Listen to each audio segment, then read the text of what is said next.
अमरावती विभागीय आयुक्तालयाबाहेर पांढरी खानमपूर इथले आंदोलक आणि पोलिसांमध्ये तुफान राडा झाला। डॉक्टर बाबासाहेब आंबेडकरांच्या प्रवेशद्वाराच्या मुद्द्यावरून जमाव आक्रमक झाला आणि त्यांनी पोलिसांवर दगडफेक केली, तर जमावाला पांगवण्यासाठी पोलिसांनी लाठीमार केला। दरम्यान आंदोलकांनी केलेल्या दगडफेकीमध्ये 27 पोलीस कर्मचारी अधिकारी जखमी झाले असून 5 महिला पोलीस कर्मचाऱ्यांचा यामध्ये समावेश आहे। काही जखमींवर खाजगी तर काही जिल्हा सामान्य रुग्णालयात उपचार सुरू आहेत। आपण याबद्दलचे अपडेट जाणून घेऊ। प्रणय निर्माण आपल्यासोबत आहे। प्रणय, काल जो सगळा प्रकार घडला, जो वाद पेटलेला होता, तो आपण सगळ्यांनीच बघितला। त्यानंतर आज नेमकं वातावरण काय आहे, काय अधिकचे तपशील आहेत या सगळ्या बातमीच्या अनुषंगाने? लगेच जिल्हाधिकारी, पोलीस आयुक्त आणि ग्रामीणचे पोलीस अधीक्षक यांनी एक पत्रकार परिषद घेतली आणि ज्यामध्ये त्यांनी स्पष्ट सांगितलेले आहे की जे आंदोलनकारी जे आहे पांढरी खानमपूरचे ते पेंडॉलमध्ये बसलेले होते, परंतु जो जमाव आहे तो इतर ठिकाणावरून आला होता।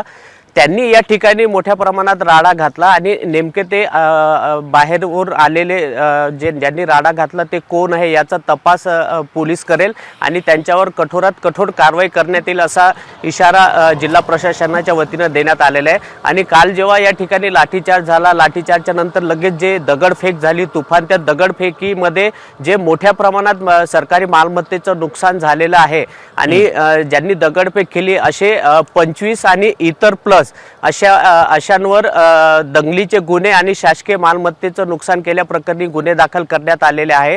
आणि खरं जर पाहिलं तर यामध्ये 27 पोलीस कर्मचारी आणि अधिकारी आणि अग्निशमन दल विभागाचे कर्मचारी हे जवळपास 27 जण हे जखमी आणि काही गंभीर आहे, त्यांच्यावर शासकीय रुग्णालय आणि इतर खाजगी रुग्णालयामध्ये उपचार सुरू आहे।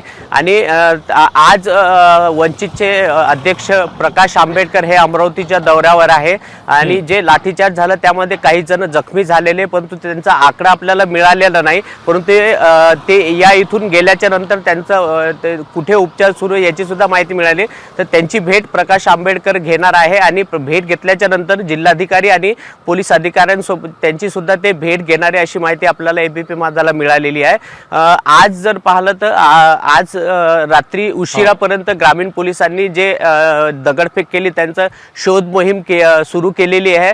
आता आज दिवसभरामध्ये किती जण ताब्यात येतील हे आता आपल्याला वेळोवेळी अपडेट मिळेल।